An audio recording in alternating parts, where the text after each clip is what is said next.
This is an 8-iron, and it's a dead shank. Wow. Way right. Takes a hop shank. off the path.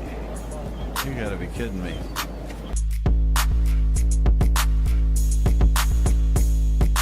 Very tough pitch shot right here. You gotta hit it into the hill, one hop up and bite, and it's in. Kind of like that.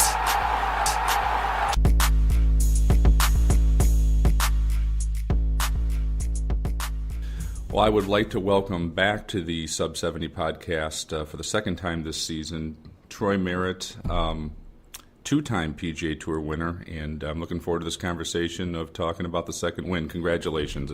Yeah, good morning. Thanks for having me back on.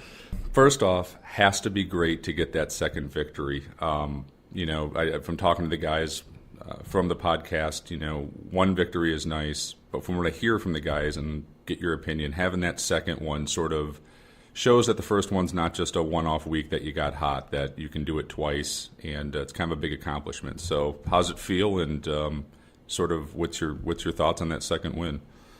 Yeah, after that first one, it was nice to know that you can win on the PGA Tour, and then, it was a couple of years before the second one, but the second one was, like you said, it's more validation, and it's validating for me because the game is changing. The young kids coming out now just hit it so far, and they've got great short games. They can putt really well. It can go really low, and my game isn't about distance. I got to plot my way around the golf course. I got to play for angles.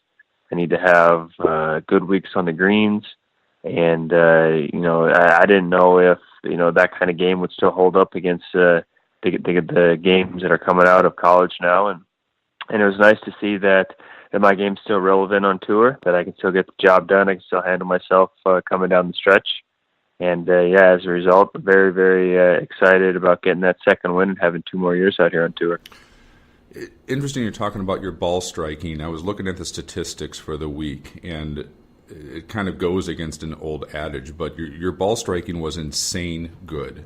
You were 15 strokes gained over the field tee to green that week, but 51st in putting, which you can kind of take away that. I'm assuming you had 9 million different looks at birdies, but the old adage, drive for show, putt for dough, the numbers kind of disprove that giving yourself quality ball striking, which gives you quality looks at putts, sort of outweighs just putting great for the whole week, but the ball striking not be there. So did it feel like your ball striking was that crazy good for the week?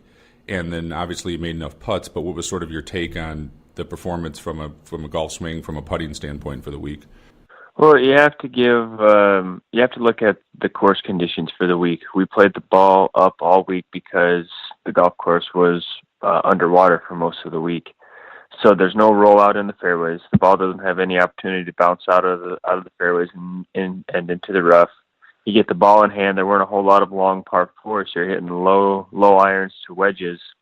The greens were very receptive. They weren't bouncing off the greens either. So if you hit the green, it was probably going to stick on the green.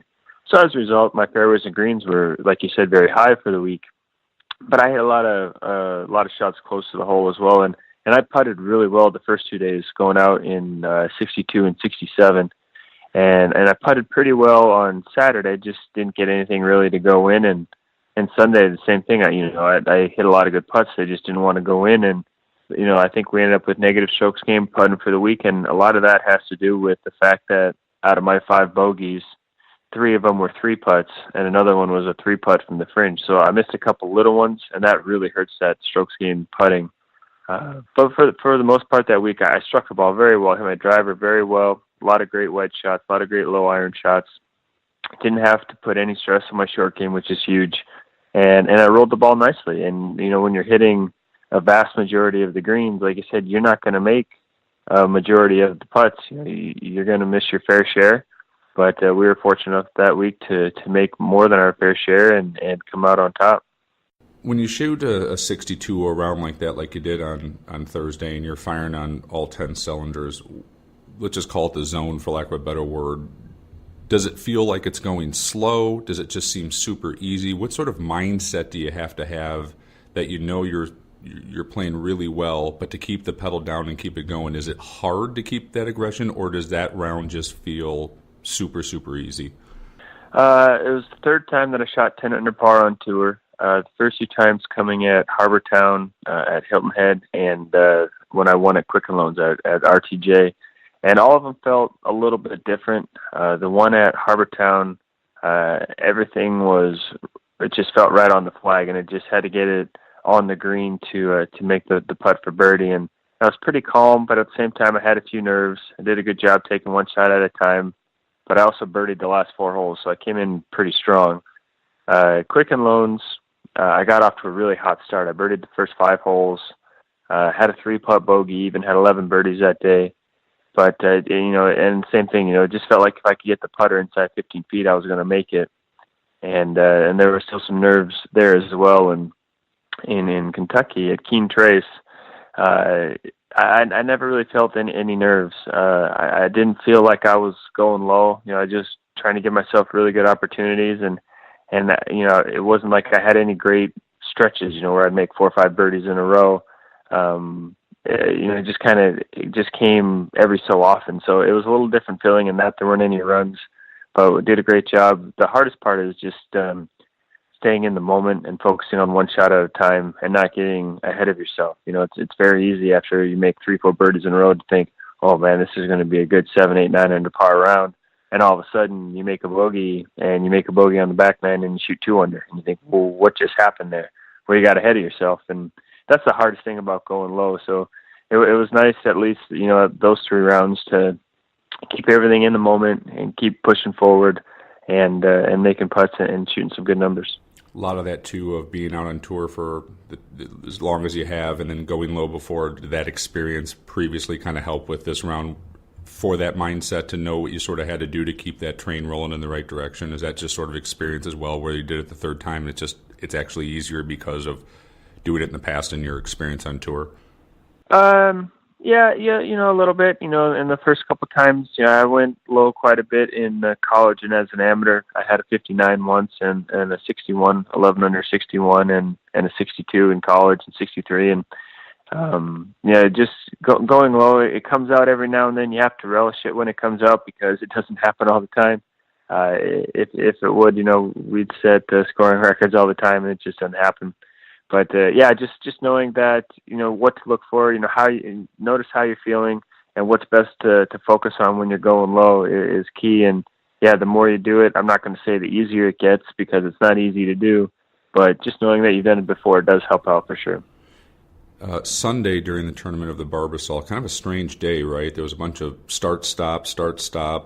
How many holes did you get in, and how hard was that to kind of, get ready to go out, then we're not going out, then you're going out, then we'll try to get as many holes in, but you knew you're not going to finish. I'm sure it's sort of an odd day on the PGA Tour for a final round.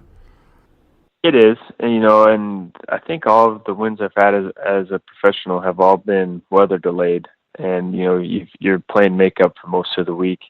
But Sunday was a little bit different in the fact that I actually didn't hit one competitive shot on Sunday. I was supposed to have about a 2:40 tee time, I believe, and we got pushed back a couple hours, and I ended up getting out to the golf course at about 2 o'clock to eat and watch the end of the Open and just kind of hang out. And then we got pushed back till almost 7, and then my final tee time ended up being about 7:50 on Sunday night. So I got warmed up, I got ready to play basically 2 holes of golf, and was going through my full warm up, was getting back out to the putting green at about 7:30, and they blew the horn at about 7:35, so about 15 minutes for my tee time. And it was just a weird day, kind of sitting around all day. The only difference between that day and any of the other delayed days we've had throughout my career is that we got to watch the Open. So without the Open, it would have been an awful day of just sitting around and waiting. Yeah, so it's sort of good to let your mind just to sort of relax, watch the British. Yeah, and just sort of when it's time to go to work, you go to work, but otherwise it was a good, for lack of a better word, distraction or something to do for the time. Yeah, you get the chance to be a golf fan, which we all are. We all want to be over at the Open. We've all, watched it growing up. There's something special about getting up really early and watching the British Open. And, we're still little kids in that respect, and Carnoustie was a great golf course, and they had a great leaderboard, and it was fun watching Francisco pull it off, and a lot of guys really appreciated and really enjoyed getting to watch the Open.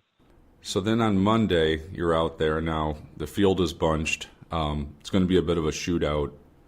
What was sort of your focus that day of what you need to do to win? And was there a couple shots, or was there a situation where it helped you get over that finish line to get the win? It definitely helped coming out and birdieing the first hole, and should have birdied the second hole. We just had to get up and down from about 25 yards, and we were unable to do so. So